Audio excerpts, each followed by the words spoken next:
I gotta say, I have not been more excited for any video for a very long time, but War Tycoon just posted a submarine update trailer, and I am actually surprised that they posted this as a long-term video instead of posting it as a short. But anyway, in this video we're going to be checking it out and looking into some extra details which this trailer actually showcases.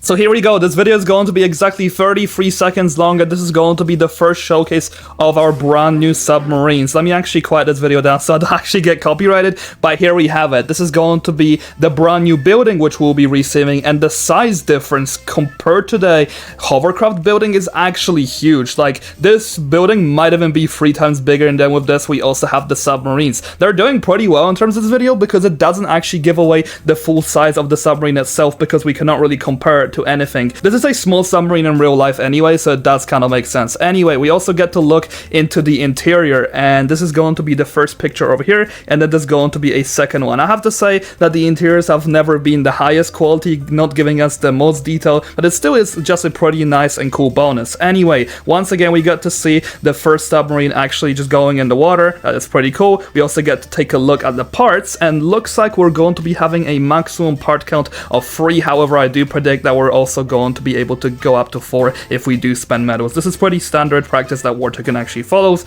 though I have to say that these parts look pretty weird. I don't really know how I feel about them. I mean, War Tycoon does parts very weirdly anyway, so I'm not really gonna even comment about that. Anyway, next up we also get to see another interior, and this is going to be a complete different color, so I do actually believe that this is going to be an interior for another submarine. I don't really know which one this is going to be for. We'll just have to wait and see once we do actually get the update. Once again, more showcases, and the submarine also does have its hatch over here, which does actually get to open. That's very cool, and this is the first look at the USS Los Angeles, which War Tycoon has recently leaked. It does actually look pretty cool. It's already way bigger than the previous one. It can also submerge underwater, and it does actually, never mind, and from this angle it doesn't look too big. Maybe I'm just missing something here, but these do not look like their real life sizes, but War Tycoon doesn't follow that since we do have a pretty small size for the zoom world. But yeah, we also get to submerge this vehicle underwater, and here we also get to see another picture of that. Honestly, man, this is some really cool content, and it seems like we're going to be able to fully submerge under. With this, we also get to see the TV guided missile, which is going to be telling you guys